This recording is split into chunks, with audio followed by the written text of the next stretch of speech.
2. خرافة الكراهية بين المغرب والجزائر.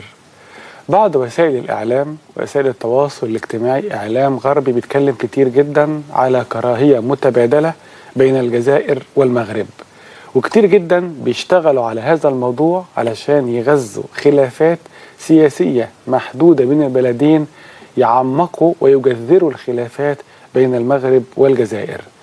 إلا إن الحقيقة مش كده، والحقيقة إن الشعبين بيحبوا بعض لأبعد الحدود، وبيعتبروا نفسهم شعب واحد، يعتبروا نفسهم في قرابة ونسب ومصاهرة وعلاقات اقتصادية وعلاقات اجتماعية تاريخية وثقافة دينية واحدة. البلدين أقرب لبعض مما يتخيل أحد رغم كل محاولات الوقيعة بين الجزائر والمغرب. الأسبوع اللي فات زرت المملكة المغربية الشقيقة، ورحت على الحدود. زرت الأول كازابلانكا، الدار البيضاء والرباط، وكده زرت مدينة وجدة قرب الحدود الجزائرية، وبعدين زرت الحدود الجزائرية المغربية نفسها في المناطق الشهيرة هناك، منتجع السعيدية على البحر المتوسط، والمناطق المعروفة في هذه المنطقة الرائعة زي بركان والناظور وأحفير في شرق المملكة المغربية الشقيقة. وهناك الحقيقة لقيت مشهد غريب جدا على الحدود الجزائرية المغربية.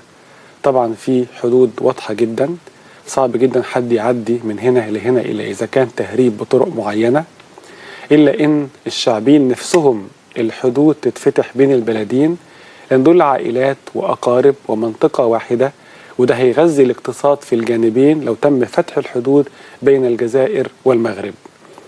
وفي مكان هناك وقفت حتى التقطت فيه صورة تذكارية، لأن بيبقى أنت واقف في المملكة المغربية وزي آخر الاستوديو يدوب بس 30-40 متر أو 50 متر بتلاقي علم الجزائر، فأنت واقف جنب علم المغرب، والناحية التانية مفيش حاجة بتلاقي علم الجزائر، دولة الجزائر الشقيقة.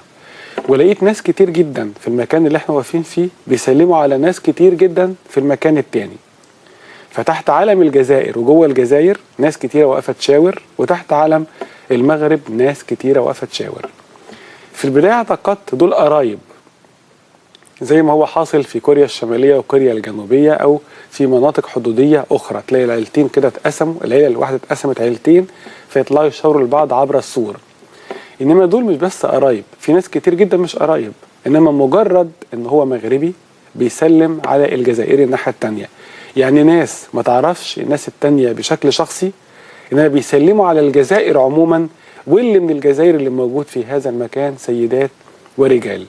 وكذلك الجانب الجزائري بيسلم على كل المغاربة اللي على الطرف الآخر بغض النظر هم مين، يعرفهم أو ما يعرفهمش، دقق في ملامحهم أو لم يدقق، فالكل هنا بيشاور لكل هناك، والعكس أيضا على الجانب الآخر. مودة وحب شديد جدا بين الشعب الجزائري وبين الشعب المغربي رغم محاولات وقيعة كتيرة جدا بين الشعبين. مواقع إخبارية اتكلمت ومراسلين متميزين في المغرب والجزائر اتكلموا عن إن العلاقة بين الشعبين قوية جدا، وإنه مهما تكون خلافات السياسة وخلافات السياسيين إلا إن ده لا يجد صدى بين الشعبين المغربي والجزائري. مثلا 8 نقاط بيؤكدوا التعاضد الاجتماعي والإنساني والثقافي والفكري والسياسي بين الشعبين الشقيقين. نمرة 1 المصاهرة.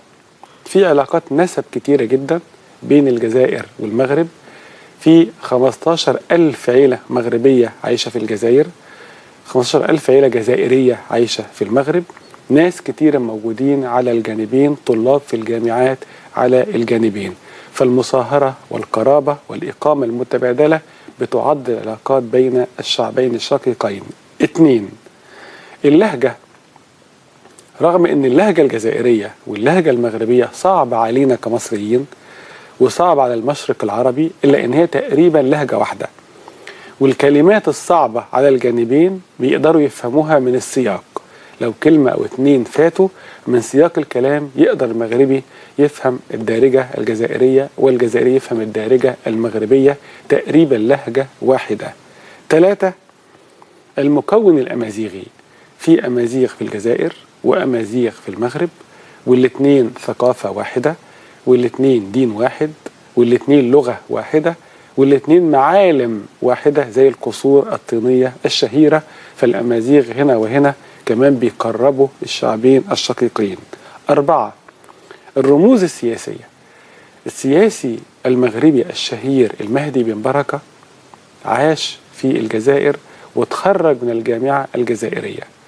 والرئيس بوتفليقة الرئيس الحالي لدولة الجزائر الشقيقة ولد في المملكة المغربية، وأخته كانت في وجدة حتى وقت قريب وجدة المغربية.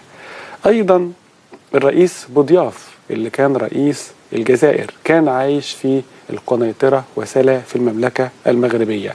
يبقى إذن سياسيين كبار في المغرب عاشوا فترة أو اتعلموا في الجزائر، وسياسيين وقادة ورؤساء جزائريين عاشوا فترة في المملكة المغربية. 5. التأثير السياسي المتبادل. يعني إذا عطست الجزائر أصيبت المملكة المغربية بالزكام. الاتنين تأثير متبادل قوي جدا. الاتنين ما وصلش لهم ما سمي بالربيع العربي، ونقول ما سمي لأن في خلاف فكر كتير ليس هذا أوانه. إنما مصر، ليبيا، تونس، وعند تونس وقف ما سمي بالربيع العربي. إنما الجزائر والمغرب كانوا بره هذا السياق معا. زمان سنة 2000 في يناير 2000 حصلت مظاهرات، أو عفوا 2001 حصلت مظاهرات في الجزائر سموها مظاهرات السكر والزيت، يعني مظاهرات ناس عايزين تموين مواد غذائية. امتى ده؟ يناير 2001. فبراير 2001 مظاهرات في المغرب ما سمي حركة فبراير. الاثنين في وضع سياسي وثقافي واجتماعي متقارب جدا، وحجم التأثير المتبادل بين البلدين كبير للغاية. 6. التصوف. الحركات الصوفية والجماعات الصوفية تقريبا واحدة في البلدين، والطريقة التيجانية وطرق أخرى موجودة في البلدين. والمدهش أن مؤسس الطريقة التيجانية أو شيخ الطريقة التيجانية في الجزائر هو ولد في الجزائر ودفن في المغرب، فبقى شيخ الطريقة التيجانية نفسه عامل مشترك بين الطرق الصوفية في البلدين. والصوفية بيتمتعوا باحترام كبير جدا في الجزائر والمغرب، لأن كان ليهم دور كبير جدا في الحفاظ على اللغة العربية والدين أثناء الاستعمار الفرنسي. 7. الفن. الفن تقريبا مشترك، الموسيقى والغناء، حتى موسيقى الراي اللي موجودة في الجزائر كتير جدا بيعتمدوها في المغرب. شاب خالد الشهير جدا في الجزائر عنده بيت في المملكة المغربية وأخذ الجنسية المغربية. كتير جدا من الأغاني تلاقي كاتب مغربي ومطرب جزائري أو كاتب جزائري ومطرب مغربي. الفن تقريبا مشترك بين البلدين الشقيقين. 8. وأخيرا الكفاح ضد الاستعمار. الشعبين خاضوا معركة كبيرة جدا ضد الاستعمار الفرنسي، وأيضا بالنسبة للمغرب الاستعمار الأسباني، إنما الصراع كله مع الاستعمار الفرنسي بالأساس. الجزائر الشقيقة عدد الشهداء فيها مش 1,000,000 شهيد، ده كلام مش دقيق. هو أولا 1,500,000 مليون شهيد، و1,500,000 شهيد ده في ثورة الجزائر 54. إنما الكفاح الجزائري ضد الاستعمار الفرنسي 7 مليون شهيد، أكتر من 7 مليون شهيد. أرقام بتقول 7.5 مليون شهيد. عشان نسهل، 7 مليون شهيد جزائري في مواجهة الاستعمار الفرنسي. شعب عظيم إلى أبعد الحدود، واللي عمله الجزائريين ضد الاستعمار الفرنسي مذهل وفوق الخيال. في الشعب في الدنيا بسهولة يضحي ب7 مليون شهيد علشان يستقل. لازم نكبر هذا الشعب العظيم، الشعب الجزائري والثورة الجزائرية العظيمة. الشعب المغربي قام بثورة ضد الاحتلال الفرنسي، سميت ثورة الملك والشعب سنة 53. شوف عبقرية التاريخ، سنة 53 ثورة الملك والشعب في المغرب، سنة 54 الثورة الجزائرية. والشعب المغربي دعم الثورة الجزائرية وجبهة التحرير الجزائرية والمناضلين الجزائريين، وأيضا كانوا الجزائر مع المغاربة في مواجهة الاحتلال الفرنسي.